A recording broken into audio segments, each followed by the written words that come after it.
आता बजरंग बाप्पा येणार आहे, ताई पडणार आहे आणि ताई पडली की धनंजयला सुद्धा पाडून टाकू. अरे आम्ही बी वंजारी आहोत ना, हा भगवान शाही नाही ना माझे. मग पंकजाताई चेअरमन झाल्या आणि कारखान्याचा खुटा उपटला. आले मोदी, सभा केली, गेले वल्गना करून. सगळेच म्हणाले ताई पडती, ताई पडती. भाऊ रडतय, भाऊ रडतय. थांबा, मी काय बोलणार आहे याची तुम्हाला उत्सुकता आहे. आदरणीय देशाचे नेते, आमचे नेते शरदचंद्रजी पवार साहेब, आदरणीय जयंत पाटीलजी साहेब, उमेदवार बजरंग बाप्पा, आमचे टोपे साहेब आणि रजनीताई. आदरणीय व्यासपीठ, मला गुप्त माझ्या संघटनेमार्फत एक माहिती मिळाली आहे साहेब, एक माहिती मिळाली आहे. तुमच्या 10 पैकी 10 जागा निवडून येणार आहेत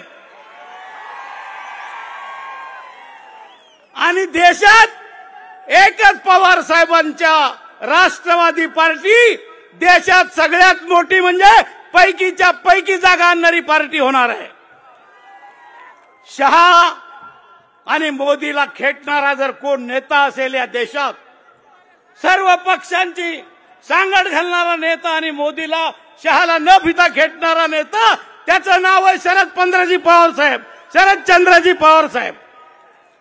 मी बारामतीला गेलतो, सुप्रियाताई प्रचंड मताने निवडून येणार आहेत आणि त्यानंतर ताईला जी लीड मिळणार आहे त्याच्यानंतरची लीड बीडची बजरंग बाप्पाला मिळणार आहे, बजरंग बाप्पाला मिळणार आहे.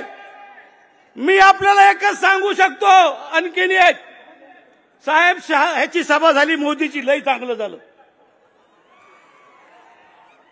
मोदीची सभा झाली की पंकजाताई पडली रे पडली.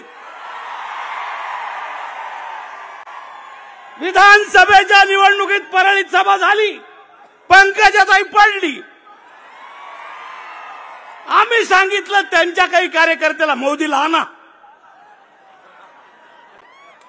आले मोदी, सभा केली, गेले वल्गना करून.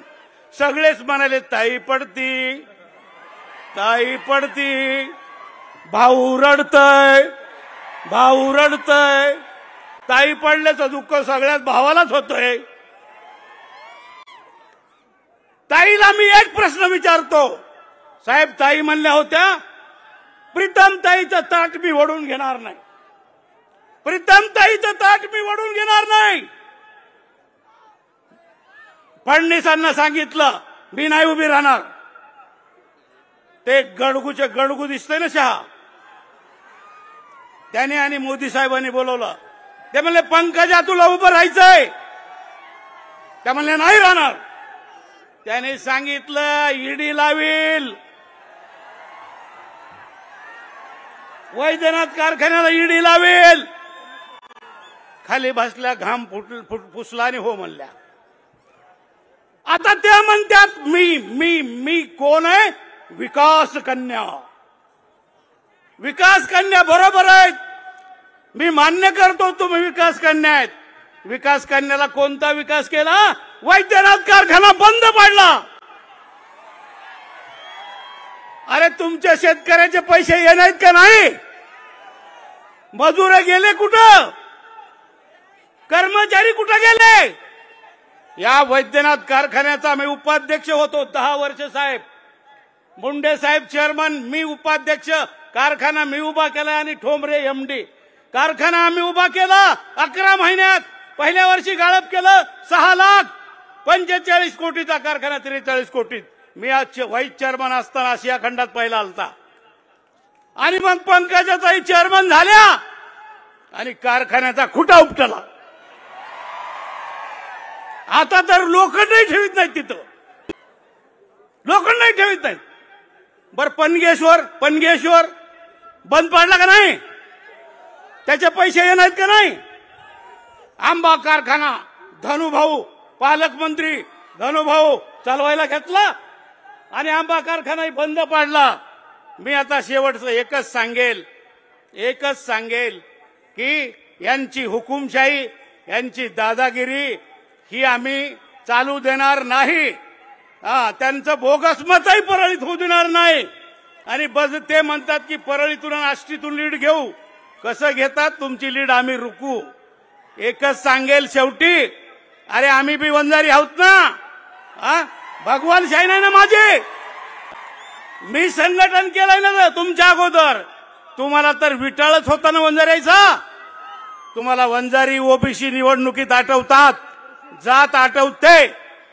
मला कमी वेळ आहे त्यामुळं बऱ्याच त्यांच्या काही पोथीचं लिहिलेलं आहे पुस्तक, ते पुन्हा कधी आपण वाचू. फक्त धनंजय मुंडे आणि पंकजा एवढे पळतायत की खरं ताईल नाही हो. धनंजय मुळेच लोक लय बिघडलेत. होय साहेब, त्याच्यावरचा राग ताईवर निघणार आहे. एवढा बोलतो आणि पुढं धनंजय भाऊ आता बजरंग बाप्पा येणार आहेत, ताई पडणार आहे. आणि ताई पडली की धनंजयला सुद्धा पाडून टाकू. मग कुणाला धमक्या देतो, मग कुणाचा फंड रोखतो, मग काय होतं. खूप गुंडगिरी, रोज खून पाडतात परळीत. आपल्याला एकच विनंती करतो, गाफील राहू नका. माणूस, तुतारी वाजवणारा माणूस, या चिन्हावर फुलीचा ठसा मारा आणि पवार साहेबांचा हात बळकट करा. जय हिंद, जय महाराष्ट्र, जय भगवान बाबा.